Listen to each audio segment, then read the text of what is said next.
8 വയസ്സുകാരിയെ ഓട്ടോറിക്ഷയിൽ വെച്ച് ലൈംഗികാതിക്രമത്തിന് ഇരയാക്കിയ ഓട്ടോ ഡ്രൈവർക്ക് 40 വർഷം കഠിന തടവിനും 1 ലക്ഷം രൂപ പിഴയടയ്ക്കാനും ശിക്ഷിച്ചു. 2021 ജനുവരി 11-നാണ് കേസിനാസ്പദമായ സംഭവം. പെരിന്തൽമണ്ണ കൽപ്പകഞ്ചേരി കന്മനം തൂവക്കാട് കൊടുവട്ടത്തുകുണ്ടിൽ മുഹമ്മദ് മുസ്തഫയെയാണ് പെരിന്തൽമണ്ണ ഫസ്റ്റ് ട്രാക്ക് സ്പെഷ്യൽ കോടതി ജഡ്ജി എസ് സൂരജ് ശിക്ഷിച്ചത്. 2021 ജനുവരി 11-നാണ് കേസിനാസ്പദമായ സംഭവം. IPC പോക്സോ വകുപ്പുകൾ പ്രകാരമാണ് ശിക്ഷ. പിഴയടയ്ക്കുന്ന പക്ഷം മുഴുവൻ തുകയും അതിജീവിതയ്ക്ക് നൽകാൻ ഉത്തരവായി. കൂടാതെ വിക്ടിം കോമ്പൻസേഷൻ സ്കീം പ്രകാരം മതിയായ നഷ്ടപരിഹാരം അനുവദിക്കുന്നതിന് ജില്ലാ ലീഗൽ സർവീസ് അതോറിറ്റിയോട് കോടതി നിർദ്ദേശിച്ചു.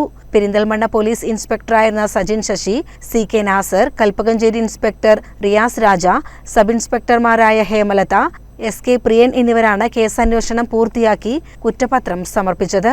പ്രോസിക്യൂഷന് വേണ്ടി special public prosecutor advocate Swapna P. Parameswarath ഹാജരായി. പ്രതിയെ തവനൂർ സെൻട്രൽ ജയിലിലേക്ക് അയച്ചു. CCN പെരിന്തൽമണ്ണ.